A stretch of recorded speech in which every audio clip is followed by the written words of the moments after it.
ini kunci yang tidak ikut hukum alam, sedangkan ini kunci-kunci yang ikut hukum alam.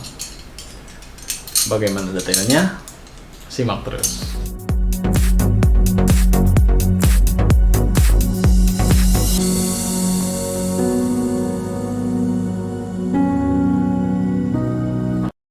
Kesini.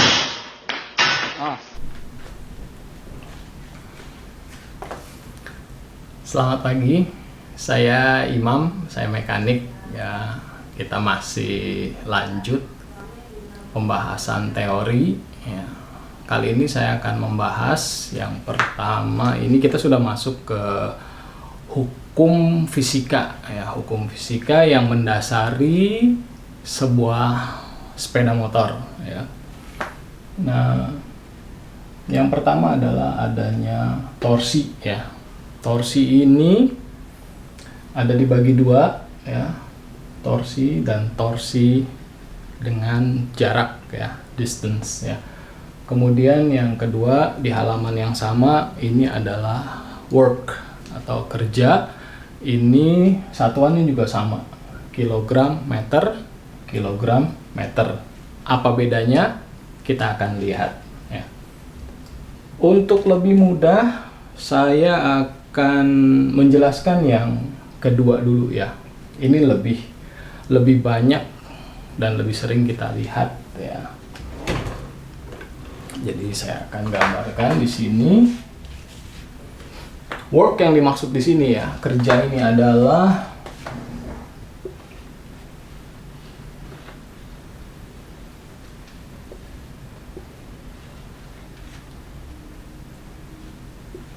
ya. Kita akan mendorong sebuah benda ya. Benda ini mempunyai berat ya. Kemudian ada jarak yang harus ditempuh ya.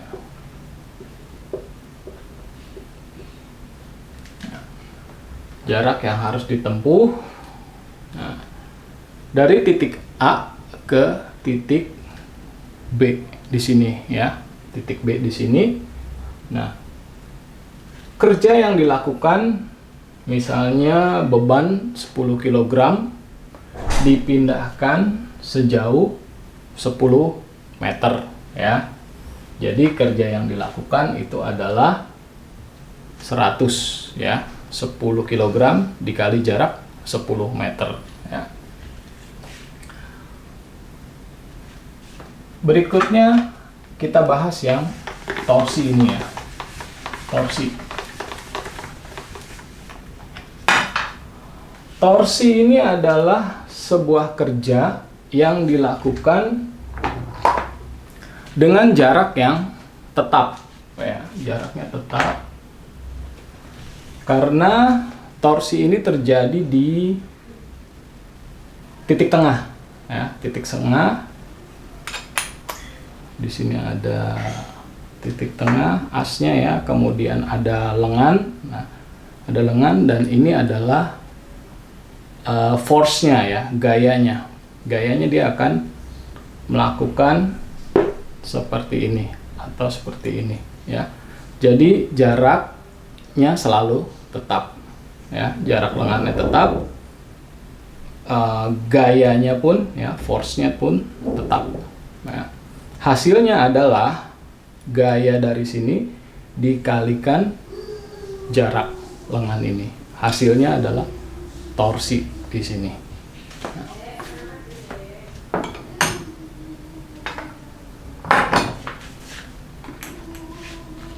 Untuk sepeda motor ya, sepeda motor atau mesin ya, ini gayanya adalah dari ini, dari proses ledakan di atas piston. Nah, pistonnya mendorong. Nah, ini gaya ini mendorong di sini ya, di big end connecting rod ya. Big end connecting rod, jarak dari big end ke poros ini ya, ini lengannya, dan hasil torsinya di sini ya.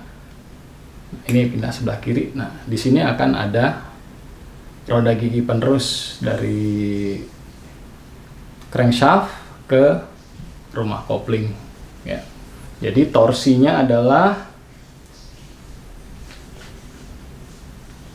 gaya di sini ya, jarak lengan ya. Ini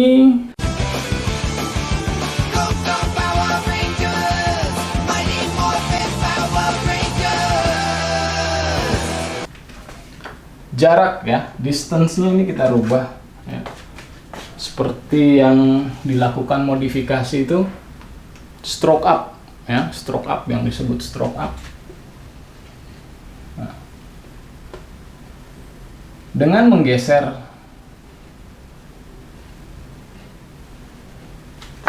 stroke-nya ya, jadi titik ujung connecting rod di crankshaft digeser ya, tidak hanya stroke up tapi stroke down juga. Nah, di sini akan menambah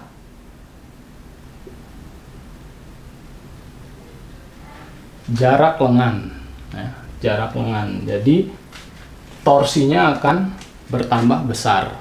Nah,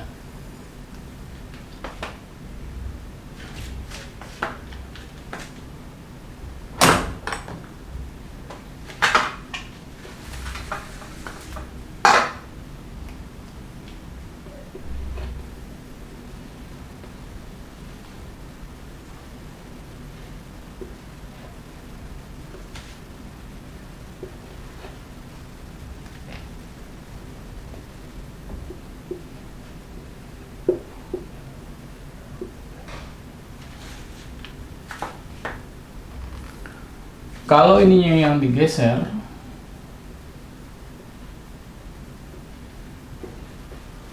ini juga akan naik ya. Nah, ini yang dilakukan oleh stroke up. Sedangkan kalau yang dilakukan oleh bore up,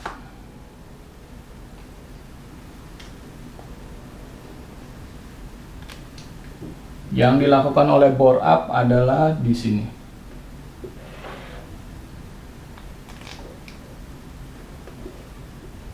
Ya.